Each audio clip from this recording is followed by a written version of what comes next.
अस्सलाम वालेकुम। कराची रियल्टर में एक बार फिर से खुशामदीद। मेरा नाम सलमान है। उम्मीद है कि आप सारे लोग खैरियत से होंगे। आज के व्लॉग में मैं डिफाइन करूंगा कि किसी भी इंसान को अगर मिसाल के तौर पे पैसे कमाने अच्छे खासे पैसे कमाने हैं और अच्छा अर्न करना चाहता है, अपनी फैमिली को सपोर्ट करना चाहता है, तो ये वीडियो उनके लिए है। तो उसका जो तरीकेकार है, मेन जो तरीकेकार है काम करने का, अगर आपको ढेर सारे पैसे कमाने हैं तो real estate is the best industry के जहाँ पे आप अच्छे पैसे कमा सकते हैं, अर्न कर सकते हैं, अपनी फैमिली को सपोर्ट कर सकते हैं बेहतरीन तरीके से। ज़रूरी नहीं है कि आप कोई ऑर्गेनाइजेशन ज्वाइन करें, तो आप वर्क फ्रॉम होम भी कर सकते हैं ये काम।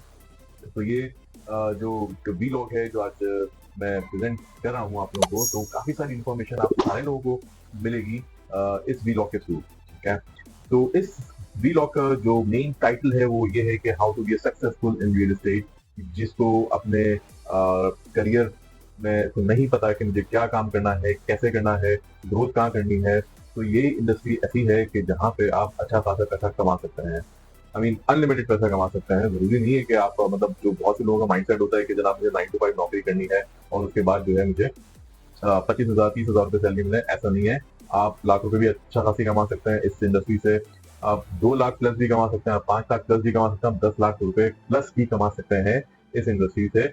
इस रियल एस्टेट इंडस्ट्री को अगर आप ज्वाइन करते हैं, लेकिन तमाम चीजों से पहले आपको नॉलेज होना बड़ा जरूरी है। स्पेशली ये जो वीलॉग है ये तमाम उन न्यूबीज के लिए है जो कि अभी मार्केट के अंदर स्टैंड बिल्कुल भी नहीं कर रहे हैं करियर बनाने के लिए कि हमें कहाँ जाना है, कैसे काम करना है, या कोई ऐसी इंडस्ट्री हमें मिले, कोई ऐसी निश हमें मिले कि जहाँ पे हम स्टेप इन करें और वहां से हम अपना मतलब पैसे कमाने लग जाए। मतलब एंड ऑफ द डे जो भी आप काम कर रहे होते हैं, तो उसका जो मेन मोटिव है वो यही है कि भाई मुझे पैसे कमाने हैं। फी सबीलिल्लाह कोई भी काम नहीं करता, किसी के लिए भी नहीं करता।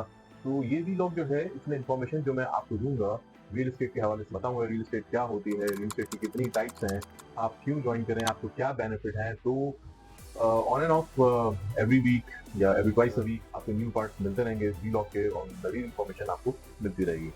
तो शुरू करते हैं। आज का जो टॉपिक है हमारा, how to be successful in real estate. अच्छा, मैंने अपने पास कुछ पॉइंट्स लिखे हैं, ऐसा नहीं हो कि कोई मैं पॉइंट्स बताना भूल जाऊं, तो मैं देख देख के भी थोड़ा थोड़ा सा करूंगा, बताऊंगा कि क्या क्या पॉइंट्स के ऊपर हमने डिस्कशन करना है, ठीक है, ताकि कोई पॉइंट मिस आउट ना हो। अब हर चीज़ तो माइंड के अंदर नहीं रख सकता, तो जो जो पॉइंट मिस आउट होते रहेंगे वो हम उसको करते रहेंगे, देखते रहेंगे। कोई रह गया है तो आप ज़रूर मेरे चैनल को सब्सक्राइब करें, लाइक करें और कमेंट ज़रूर करें कि सर कोई चीज़ अगर नहीं समझ में आपको आ रही है तो आप feel free to contact, I mean to comment me on my vlog, so then definitely I'm able to give you the answer. Alright, start करते हैं कि how to be successful in real estate. पहला तो ये step है कि अगर आप में से कोई ज्वाइन करना चाहता है रियल एस्टेट को, अपना करियर बनाना चाह रहा है रियल एस्टेट के अंदर, तो सबसे पहले आपका माइंडसेट जो है ना वो क्लियर होना चाहिए, आपका गोल क्लियर होना चाहिए कि आप रियल एस्टेट क्यों ज्वाइन कर रहे हैं, उसकी सबसे बड़ी वजह क्या है, क्या आप मतलब सोच क्या रहे हैं, आपकी सोच क्या है, वो आपको क्लियर होनी चाहिए। आप कितने फोकस्ड हैं, आपका जो क्लियर गोल है, गोल क्लियर है या नहीं है, तो ये सारी चीजें आपको माइंडसेट करनी जरूरी है। तो बस ऐसा नहीं है कि जनाब वीडियो देख के आ गए कि जनाब मैंने रियल एस्टेट ज्वाइन करनी, मैंने सुना था वही लाखों रुपए लोग कमा सकते हैं। ऐसा है जरूर, लेकिन उन तमाम चीजों को आपको पता होनी चाहिए, आपको नॉलेज होनी चाहिए। इस इंडस्ट्री में आने से पहले, फुट इन करने से पहले आपको पता होनी चाहिए कि इस इंडस्ट्री में क्यों आऊँ मैं, काम क्या करना है इसमें। तो ये जो प्लान ऑफ एक्शन है ये आपको बनाने पड़ेंगे, डिजाइन करने पड़ेंगे अपने माइंड के अंदर भी, और एक डायरी जरूर लें, उसके अंदर लिखें जरूर। तो हम बात कर रहे थे कि how to be successful in real estate. अच्छा, इस इंडस्ट्री को ज्वाइन करने से पहले कुछ चीज़ों का आपने ख्याल रखना है। वो सबसे पहले चीज़ है वो बात ये है कि आपने इंफॉर्मेशन गैदर करनी है। एक तो इस वीडियो से आपने इंफॉर्मेशन गैदर करनी है। दूसरी इंपॉर्टेंट चीज़ ये जो आपने इंफॉर्मेशन गैदर करनी है वो ये कि स्टडी भी करनी है आपने थोड़ा थोड़ा। मतलब ऐसा नहीं है कि मेरी वीडियो सुन के या किसी के इंफ्लुएंस में आके कि जनाब रियल एस्टेट में तो बहुत पैसा और जाके कोई भी ऑर्गेनाइजेशन को ज्वाइन कर दिया है। तो ये चेकलिस्ट है, ये जो मैं आपको बता रहा हूँ, ये जो पॉइंट्स आपको बता रहा हूँ, तो इसको जरूर फॉलो करना आपका फर्ज है, आपके ऊपर लागू होता है कि आप इस इंडस्ट्री को ज्वाइन करें तो क्यों करें, नहीं करें तो क्यों ना करें, ये वाली बात, ठीक है। चलिए स्टार्ट करते हैं। द मेन पॉइंट्स जो हम एक मेजोरिटी में अपने, जब भी मैंने बहुत सारे लोगों से इंटरव्यूज लिए तो उनसे मैं पूछता हूँ कि रियल एस्टेट क्या है, क्यों आना चाहते हैं, तो लोगों के पास मेजोरिटी जवाब होता नहीं है, थोड़ा बहुत बस ये जवाब होता है कि सर पैसे कमाना चाह रहे हैं। पैसे तो भाई सब कमाते हैं, पैसे तो हर इंडस्ट्री के अंदर है, हर फील्ड के अंदर है, तो स्पेसिफिकली रियल एस्टेट क्यों। मुझसे अगर किसी ने सवाल, मतलब बहुत से लोगों ने पूछा कि आपने इस रियल एस्टेट फील्ड को क्यों ज्वाइन किया है, क्यों चूज की, क्या मतलब आपको नजर आता है चाम, the only charm is this, जो मुझे सबसे ज्यादा नजर आता है, एक तो नंबर वन, क्लाइंट्स बहुत मिलते हैं, हाई प्रोफाइल क्लाइंट्स मिलते हैं। दूसरी चीज ये है कि मुझे सेल्स करने का शौक है, ठीक है, फ्रॉम डे फर्स्ट, मतलब it's been like more than 15 years कि मैं सेल्स भी कर रहा हूँ, और अप्रॉक्स 10 years हो गए मुझे रियल एस्टेट इंडस्ट्री के अंदर काम करते हुए। तो क्लाइंट डीलिंग्स में मजा आता है, सेल्स करने में मजा आता है, जुनून है मुझे, पैशन है सेल्स का, और पैसे अच्छे मिलते हैं। मतलब मैं अपनी खुद की सैलरी डिसाइड कर सकता हूँ, पे चेक मैं अपना खुद का तैयार कर सकता हूँ कि मतलब दिस मच ऑफ अमाउंट इस महीने मैंने विड्रॉ की, ठीक है। तो इस तरीके से है, और मोटिवेशन बहुत है, ग्रोथ बहुत है इस इंडस्ट्री के अंदर। मतलब ऐसा नहीं है कि आपने कुछ सेल्स कर दिया उसके बाद आप चैंपियन हो गए, बिल्कुल भी नहीं है। आपको इन्फॉर्मेशन बहुत गैदर करनी पड़ती है, मजा आ रहा होता है, नए नए लोगों से मिलना होता है इस इंडस्ट्री के अंदर। प्लस ये कि न्यू सोसाइटीज मार्केट में लॉन्च होती हैं, और पे आउट्स अच्छे हैं। प्लस ये आपको ट्रैवलिंग करने का मौका भी मिलता है, एंड क्लाइंट्स अच्छे मिलते हैं।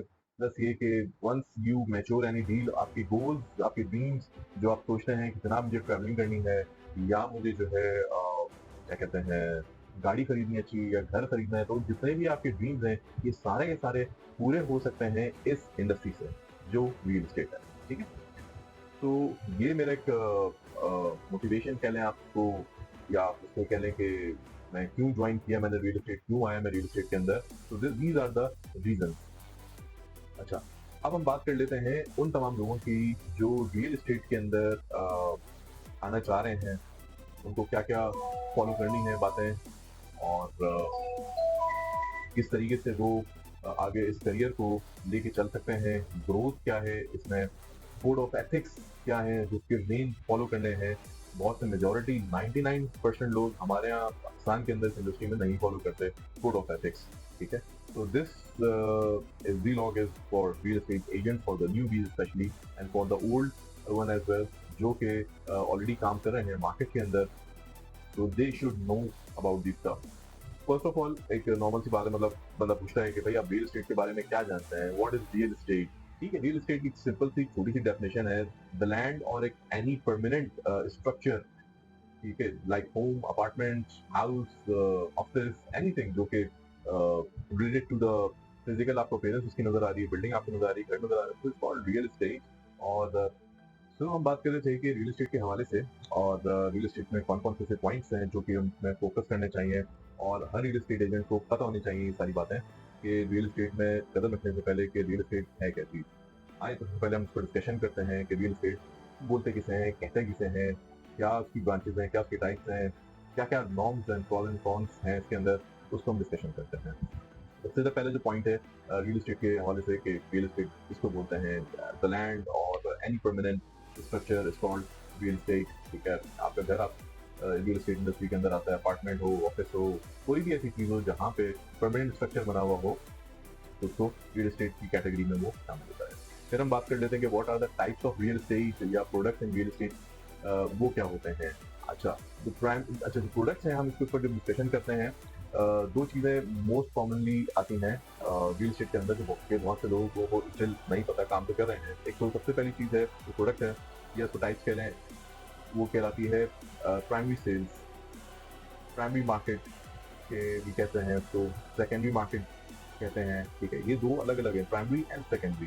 पहले प्राइमरी को हम डिस्कस कर लेते हैं कि प्राइमरी होता क्या है। प्राइमरी मार्केट में ऑफ प्लान भी कहा जाता है, अंडर कंस्ट्रक्शन भी कहा जाता है, ठीक है। और प्राइमरी मार्केट के अंदर बेसिकली ऑफ प्लान में क्या क्या चीज़ें इंक्लूड होती हैं, जो कि बुकिंग के ऊपर, अगर आपको कोई घर चाहिए या अपार्टमेंट चाहिए, ऑफिस चाहिए, या कोई बिल्डिंग अब बन रही है उसके अंदर आपने कोई यूनिट रिजर्व किया है, कोई फ्लैट रिजर्व किया है, तो अंडर कंस्ट्रक्शन जो भी बिल्डिंग हो रही है, बुकिंग में आएगा, वो प्राइमरी मार्केट में कंसिडर होगा। उसका पेमेंट प्लान होगा, उसका शेड्यूल होगा, और शेड्यूल जो दिया जाएगा बिल्डिंग डेवलपर, जो भी इसका जो बिल्डिंग बना रहा है, तो वो आपको शेड्यूल देंगे, ठीक है। 4 साल का होगा, 5 साल का होगा, उसकी डाउन पेमेंट आपको देनी पड़ेगी, कोई 15% किसी की रिक्वायरमेंट है, किसी की 20, किसी की 25, किसी की 30, कोई 50% भी चार्ज करता है डाउन पेमेंट। देन उसके बाद जो होती है रेस्ट ऑफ द अमाउंट होती है मंथली इंस्टॉलमेंट में डिवाइड हो जाती है। जब वो हैंड ओवर हो जाता है तो फिर आपको 5 साल गुजर जाते हैं, तो फिर हैंड ओवर आता है, और आपकी पेमेंट जब आप कंप्लीट हो जाती है तो वो हैंड ओवर स्टेज पर आ जाता है। तो ये प्राइमरी मार्केट के की बात हम कर रहे थे। अब हम बात करते हैं सेकेंडरी मार्केट में। अब सेकेंडरी मार्केट के अंदर क्या क्या चीजें हैं काउंट होती हैं। एक तो मेन चीज है रीसेल प्रोडक्ट, फिनिश्ड प्रॉपर्टी, ठीक है, रेडी प्रॉपर्टी आप कह रहे हैं, ये तमाम चीजें काउंट होती हैं। वो प्रॉपर्टी सेकेंडरी मार्केट में काउंट होती है जो कि कंप्लीट हो चुकी है, रेडी हो चुकी है, जिसकी चाबी आपके पास है, आप उसको विजिट कर सकते हैं, उसको हम सेकेंडरी में काउंट करते हैं।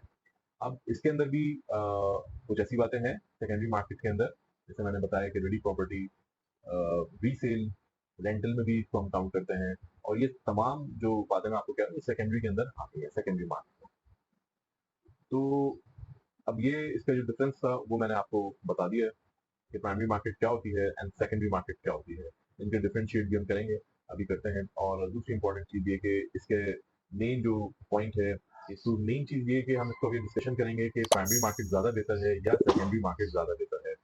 पहले हम सेकेंडरी मार्केट को डिस्कवर कर लेते हैं कि सेकंड किस लिहाज से बेहतर है, क्या फायदा है, और कितनी इन्वेंट्री आपके पास हो सकती है। अच्छा, मेन एक और इम्पोर्टेंट पॉइंट है, जो भी अफराद जो हमारे न्यू बीज हैं, न्यू कमर्स हैं, जो कि रियल एस्टेट इंडस्ट्री को ज्वाइन करना चाहते हैं, उनको इस चीज की क्लैरिटी होनी चाहिए कि वो जब भी रियल एस्टेट इंडस्ट्री के अंदर ज्वाइनिंग करें, प्राइमरी मार्केट चूज करें या सेकेंडरी मार्केट को चूज करें, दोनों एक साथ आप नहीं चूज कीजिएगा, वरना आप फेल हो जाएंगे। मेन रीजन यही है, जो मैंने बहुत से रियल्टर्स को देखा है जो कि इनका फेलियर है, वो प्राइमरी मार्केट के ऊपर भी फोकस कर रहे होते हैं और सेकेंडरी पे भी कर रहे होते हैं। आधे एक पाँव उधर एक पाँव उधर, नहीं, ऐसा कभी मत कीजिएगा। आप स्पेसिफिक होकर काम जरूर कीजिएगा, ठीक है। हाँ, वो एक अलग बात है कि अगर मिसाल के तौर पर प्राइमरी के अंदर काम कर रहे हैं, प्राइमरी मार्केट में है, कोई आपके पास कोई ऐसा इंडिविजुअल क्लाइंट है जो कि आपको फेवर देना चाह रहे हैं, जो कह रहे हैं मेरा घर भेज दो, कोई कह रहा है कि मेरे मुझे रेंट पे कोई चीज दिला दो, तो आप उसको फोकस करें, ठीक है, कोई ऐसी बात नहीं। अगर आपकी एक्सपर्टीज दोनों में एक साथ है, दोनों साथ साथ चलाएं, कोई ऐसी बात नहीं। लेकिन मैंने ज्यादातर देखा है कि लोग नहीं कर पा रहे होते हैं, या तो आपको प्राइमरी में आना पड़ेगा या सेकेंडरी मार्केट के अंदर आपको फोकस करना पड़ेगा, डील करना पड़ेगा आपको। फिर मोस्ट इम्पोर्टेंट चीज एक और सेकेंडरी मार्केट के हवाले से कि लोगों को नॉलेज होती नहीं है कि जनाब प्राइमरी सेकेंडरी मार्केट में किस तरीके से काम करना है, कहाँ काम करना है। तो हम स्टार्ट करते हैं सेकेंडरी मार्केट में, जो कि लोग आना चाह रहे हैं सेकेंडरी मार्केट को फोकस करते हैं। हमारे पास बहुत नंबर्स ऑफ क्लाइंट है कराची के अंदर सेकेंडरी मार्केट के हवाले से, रीसेल के हवाले से, जो कि हमें कह रहा है कि हमें हमारा घर बेच दो या हमें घर नया दिला दो। बहुत से इसमें एक और इसके अंदर फील्ड है जिसे हम कहते हैं रेंटल के हवाले से, ठीक है। रेंट की प्रॉपर्टी को आप रेंट आउट कर सकते हैं, तो ये भी सेकेंडरी मार्केट के अंदर आता है। तो इसके अंदर एक चीज और है कि आप अगर रेंट के ऊपर फोकस कर रहे हैं, तो सेकेंडरी मार्केट के अंदर आपको एक और फील्ड है जहाँ पे कहा जाता है बाइंग एंड सेलिंग, ठीक है, जो कि ब्रोकरेज होती है, ये भी दोनों अलग अलग आती हैं सेकेंडरी के अंदर। तो सेकेंडरी के अंदर जो है, इधर भी आपको चूज करना पड़ेगा कि आप रेंटल के ऊपर फोकस करें या आप इसके ऊपर फोकस करें, रीसेल प्रोडक्ट के ऊपर फोकस करें, ठीक है, मतलब बाइंग सेलिंग के ऊपर आ रहा है। तो दोनों भी आप साथ कर सकते हैं इसके अंदर सेकेंडरी मार्केट में, लेकिन आपका फोकस माइंडसेट होना चाहिए कि मुझे काम करना क्या है।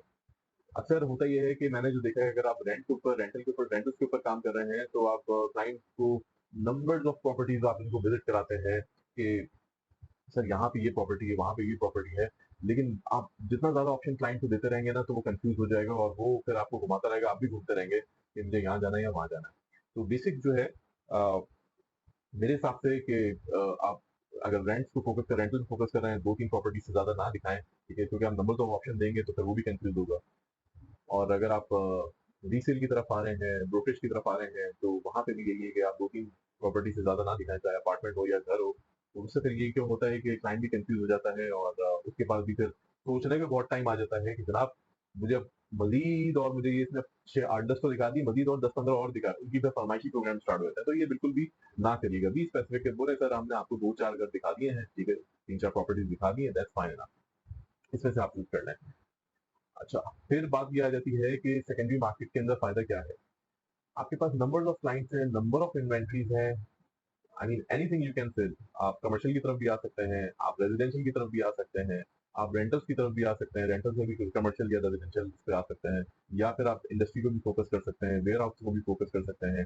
तो आपके पास ये रेडी प्रॉपर्टी बहुत सारी आ जाती है, आप फोकस ये करना है कि आपने बेचना क्या है, मेन चीज ये भी है।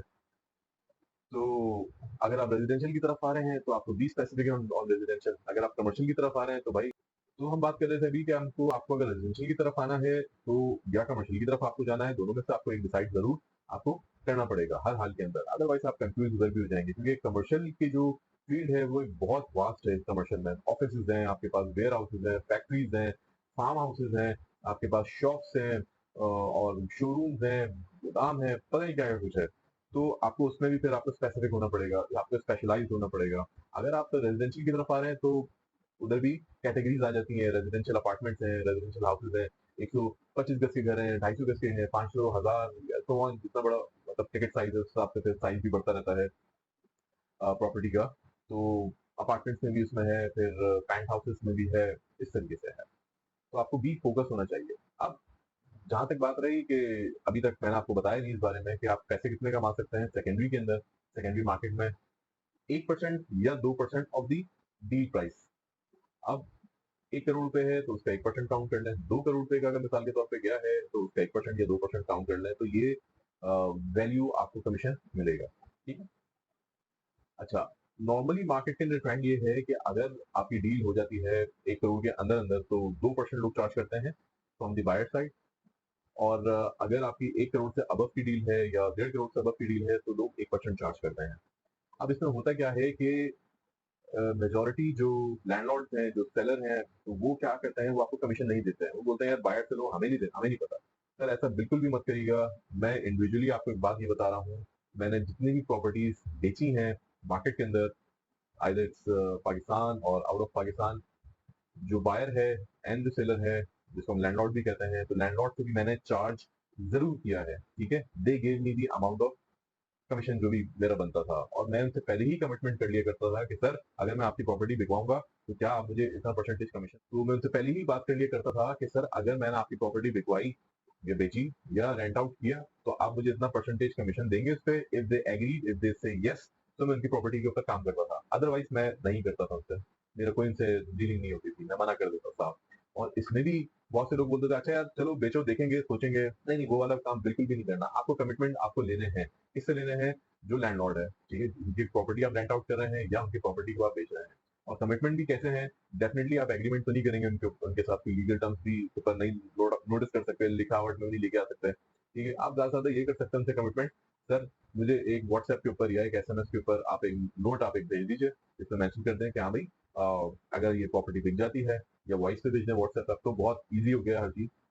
तो आप उस पर वॉइस पे भेज दें, व्हाट्सएप पे भेज दें कि अगर तुमने प्रॉपर्टी भेज दी तो मैं इतना इतना परसेंटेज तुमको कमीशन दूंगा, या मैंने प्रॉपर्टी रेंट आउट करा दी। अच्छा, अब सेम सिनेरियो इंप्लीमेंट होता है किसके ऊपर? बायर्स के ऊपर इंप्लीमेंट होता है।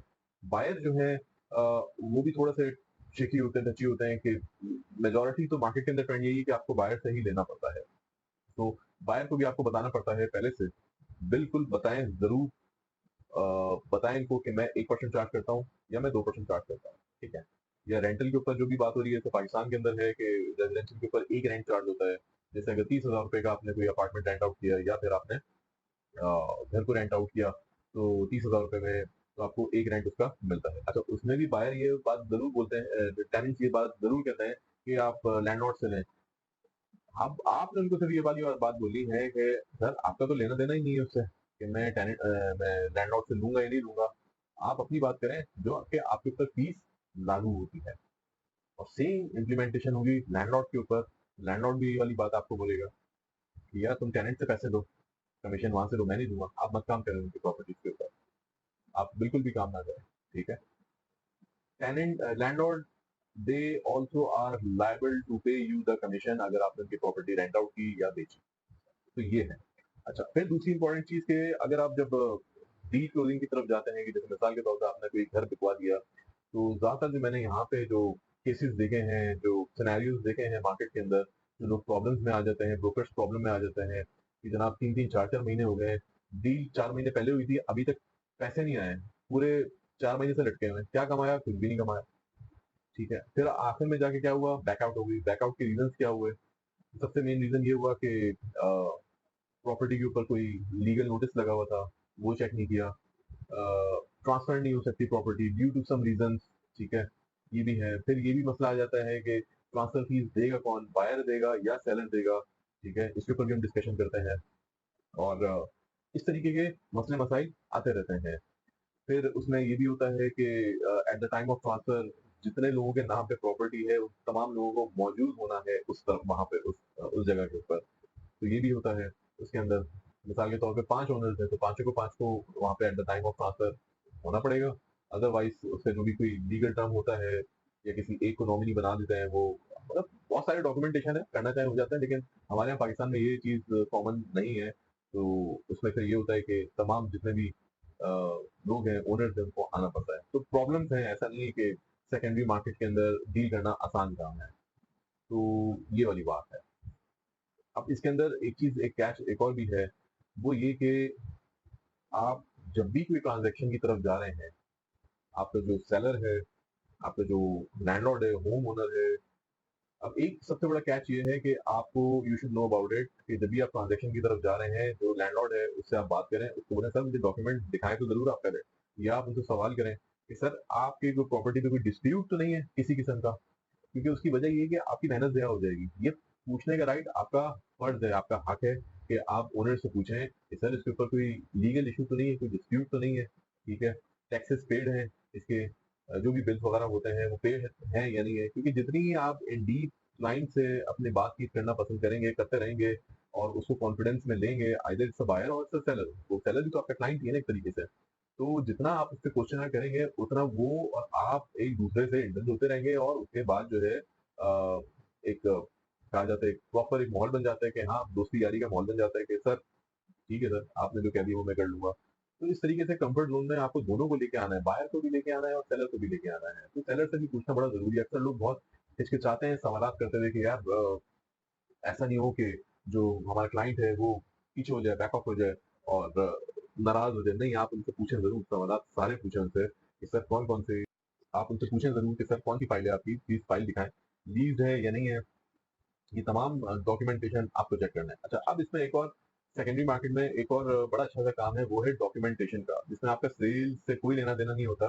अक्सर आपने ऑफिसेज़ के अंदर देखा होगा, जो रियल एस्टेट बनी हुई कराची के अंदर या पाकिस्तान के अंदर, कहीं पे भी वहाँ पे एक लीगल डिपार्टमेंट का एक बंदा बैठा होता है। अगर लीगल का नहीं भी होता, तो उसको कहा जाता है कि भाई ये हमारा एडमिनिस्ट्रेशन डिपार्टमेंट का बंदा है, एडमिन का बंदा है या डॉक्यूमेंटेशन चेक करने वाला बंदा है। उसका काम सिर्फ एक ही होता है, सिर्फ वो डॉक्यूमेंट वेरीफाई कराता है और डॉक्यूमेंट को चेक करता है कि आइदर डॉक्यूमेंट्स लीगल हैं, प्रॉपर में फाइल इसकी कंप्लीट है या नहीं है। तो ये वाला काम भी बहुत अच्छा है रियल एस्टेट के अंदर, इस इंडस्ट्री के अंदर अगर आप आ रहे हैं तो ये डॉक्यूमेंटेशन वाला काम पकड़ लें, ये काम भी बहुत स्ट्रॉन्ग ज़बरदस्त किस्म का काम है ये, ठीक है? सेल्स से बहुत अच्छा काम है। तो आपको आप फिर कंसल्टेंट बन सकते हैं इसमें, आप बहुत अच्छे पैसे चार्ज कर सकते हैं। मैं बहुत से ऐसे लोगों को जानता हूँ जो कि ये वाला सिर्फ काम करते हैं, वो सिर्फ और सिर्फ ट्रांजैक्शंस करवाते हैं।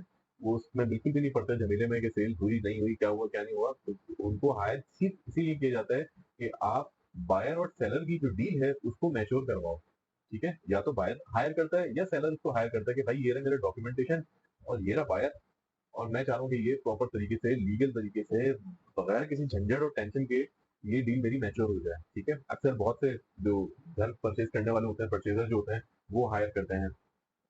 अक्सर कुछ जो घर बेच रहे होते हैं या प्रॉपर्टी अपनी बेच रहे होते हैं, कोई भी प्रॉपर्टी बेच रहे होते हैं, तो वो हायर करते हैं इनको, जो कि डॉक्यूमेंटेशन को चेक करने वाले होते हैं।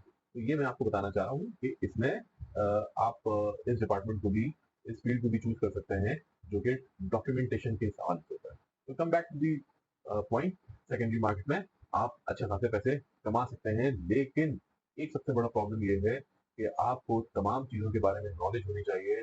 जिस एरिया में भी आप काम कर रहे हैं, मिसाल के तौर पे आप गुलशन इकबाल के अंदर रहते हैं, तो गुलशन इकबाल में रह रहे हैं, तो आपको गुलशन इकबाल में ही काम करना चाह रहे हैं, तो उस पूरे गुलशन इकबाल को स्टडी करना आपको पता होना चाहिए कि कौन सी गली में या कौन से एरिया में, कौन से ब्लॉक के अंदर कितने घर हैं, कितने, उनके क्या-क्या साइज़ेज़, उनकी वैल्यूज़ क्या हैं, ठीक है? जब वो कंस्ट्रक्ट हुए तो उस वक़्त वैल्यू क्या थी और आज के टाइम में इसकी वैल्यू क्या है, या 4 साल, 5 साल पहले इसकी वैल्यू क्या थी और आज के टाइम पे इसकी वैल्यू क्या है? एप्रिसिएशन तो इसके अंदर भी होती ज़रूर है, डेफ़िनिटली होती है।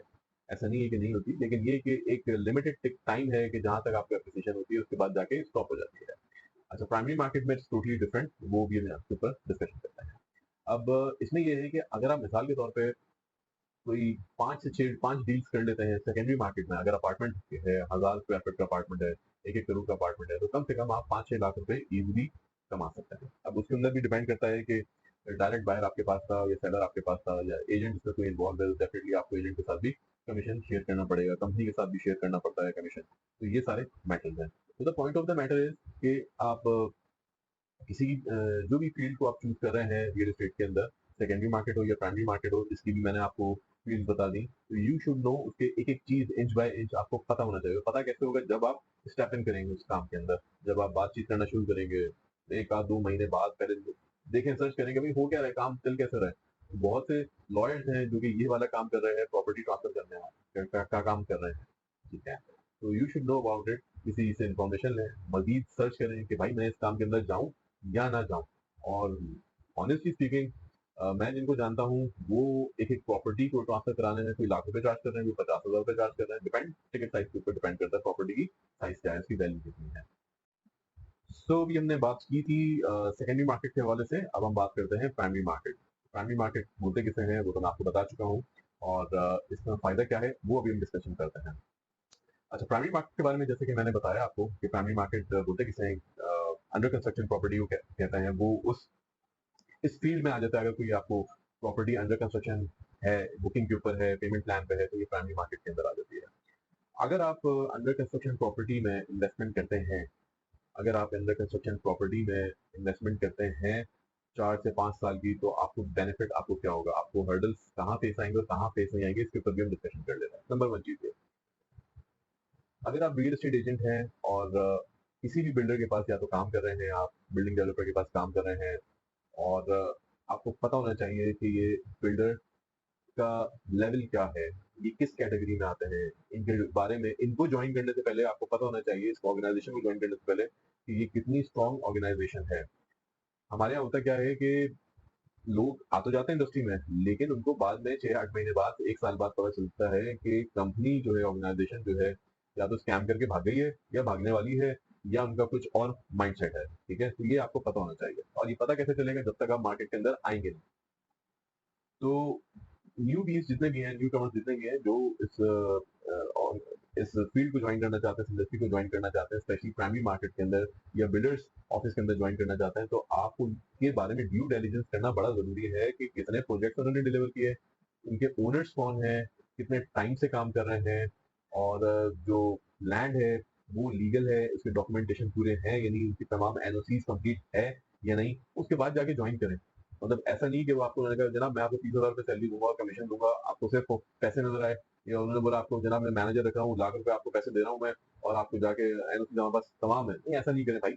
लाख रुपए की कोई इतनी बड़ी वैल्यू नहीं है आज के टाइम में। आप वैसे भी कमा लेंगे। आप 2-3 प्रॉपर्टीज़ अगर आप बेच देते हैं तो आप यू कैन अर्न आराम से कोई 6-5 लाख रुपए के ऊपर आप बना सकते हैं।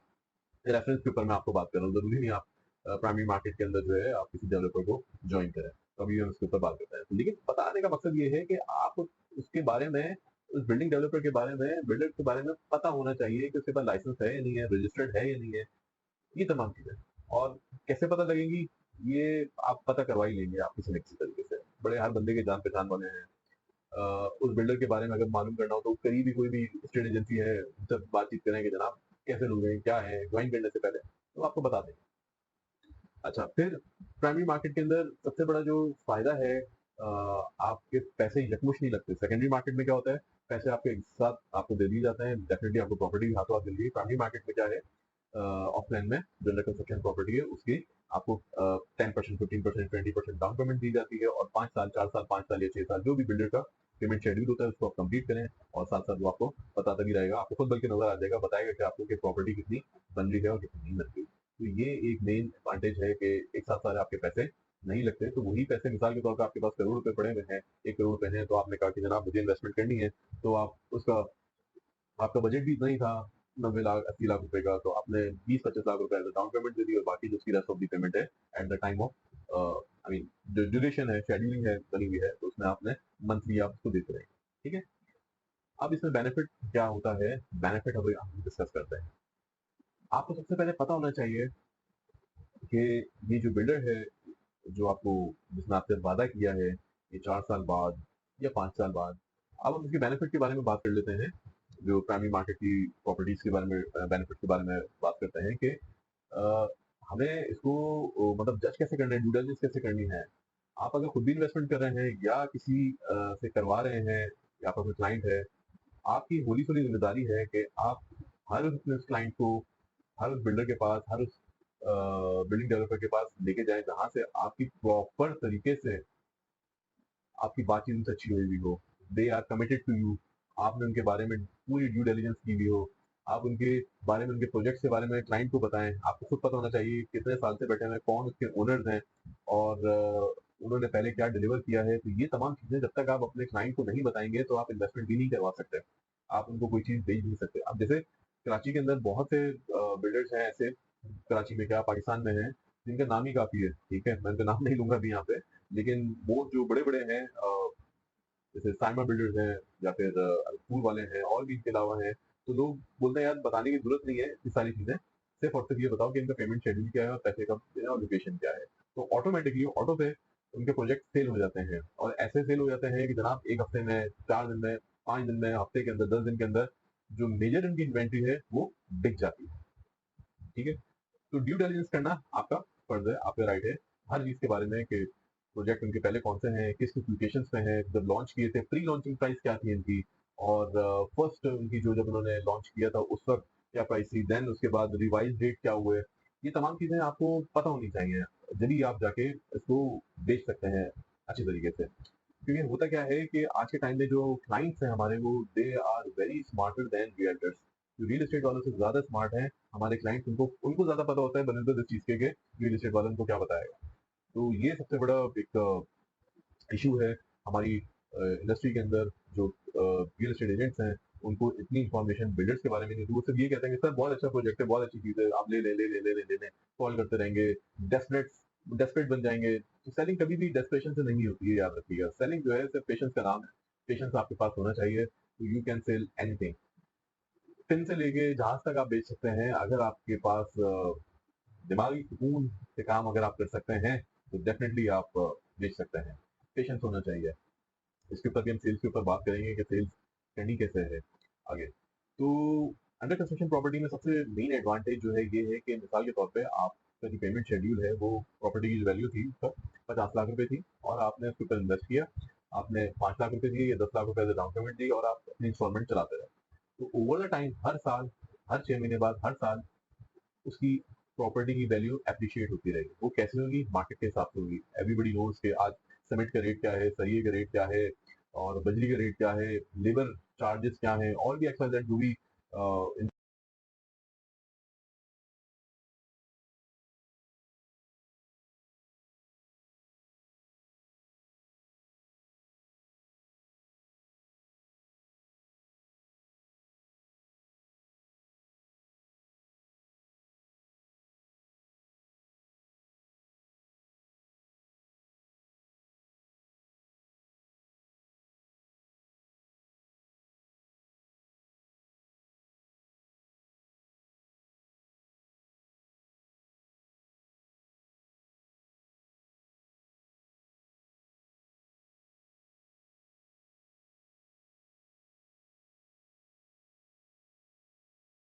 तो गाइस हम बात कर रहे थे अभी कि हमें क्लाइंट से या फिर बिल्डिंग डेवलपर से कितना कमीशन अर्न करना चाहिए और हम डिमांड क्या रखें, मतलब हम क्या डिमांड रखें।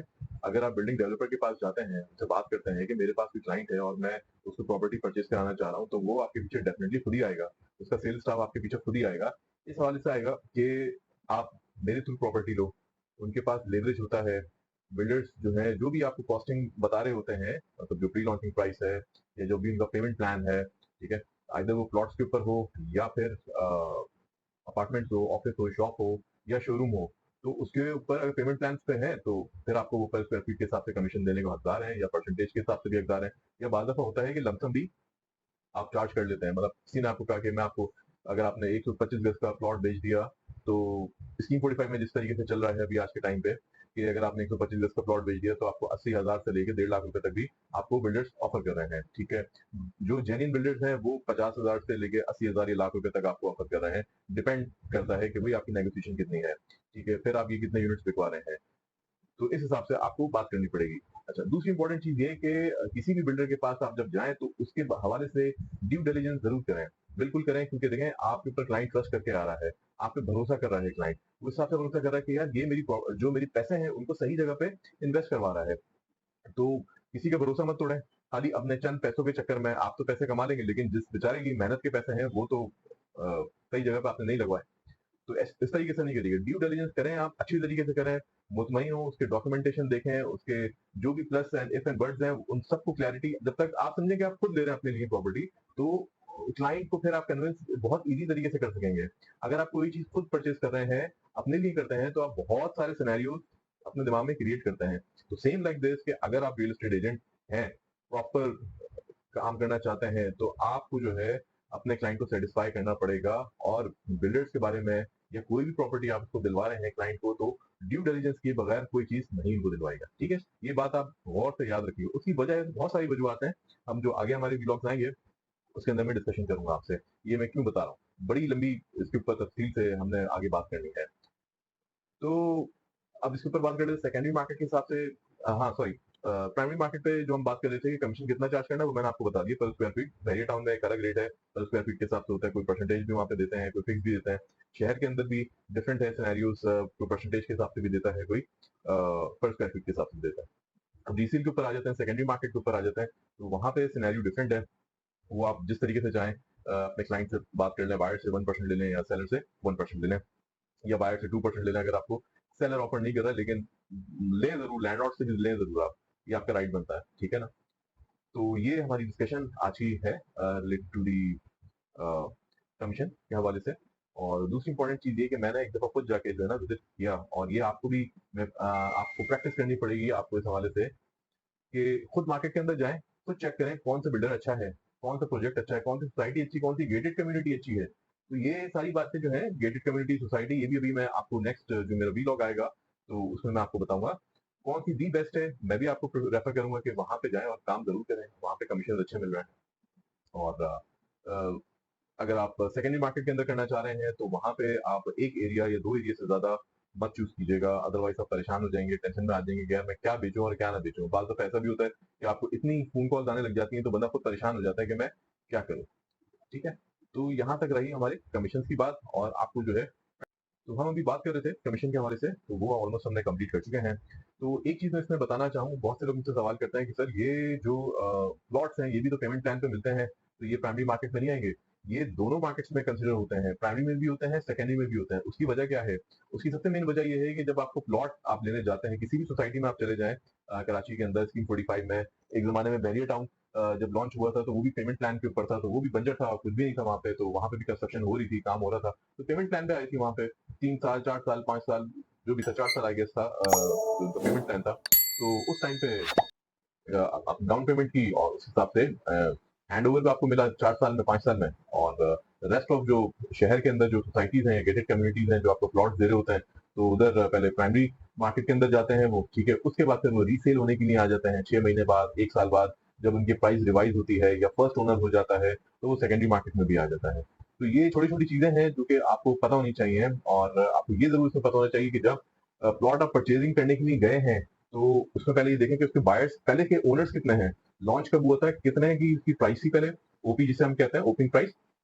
और उसके बाद फर्स्ट रिवाइज प्राइस कब हुई, सेकंड कब हुई, या जो भी इसकी करंट मार्केट वैल्यू चल रही है। तो रियल्टर्स प्लस जो बायर्स हैं हमारे, उनको जरूर पता होना चाहिए जो इन्वेस्टमेंट करना चाह रहे हैं। तो इस बात का बिल्कुल माइंड में रखें कि आपको उसके बारे में एक एक चीज की ड्यू डिलिजेंस करनी है। चाहे आप 1 लाख रुपए की इन्वेस्टमेंट कर रहे हो, 10 की कर रहे हो, 1 करोड़ की हो, 10 करोड़ की हो, जितनी की भी आप कर रहे हो, तो आपका सबसे मेन पहले काम है क्या, कि आप उसके बारे में स्टडी करें, उसके बारे में जरूर स्टडी करें। और जो रियल्टर हजरात हैं, उनसे मेरी गुजारिश है कि प्लीज किसी क्लाइंट को भी इस तरीके से आप मत परचेजिंग करा दें जब तक खुद आप उसके बारे में स्टडी ना करें। तो मैंने मार्केट के अंदर देखा है, काफी लोग कर रहे होते हैं, फ्रॉड कर रहे होते हैं, कभी कुछ बहुत सारी आते हैं, मेरे पास कॉल्स भी आती है कि यार मेरे साथ ऐसा हो गया, वैसा हो गया। तो एडवाइस कर रहा होता हूँ मैं। और बाद दफा ऐसा भी हुआ है कि डॉक्यूमेंटेशन भी लोग कर लेते हैं, उसके बावजूद लोगों के साथ धोखा हो जाता है। तो ये एक अलग सिनेरियो है। भारत क्लाइंट आपके ऊपर भरोसा उसी वक्त करेगा, ये स्पेशली जो बात है ना, जो मैं अभी करने जा रहा हूँ, स्पेशली न्यू रियल्टर्स के लिए है, मार्केट के अंदर आ रहे हैं।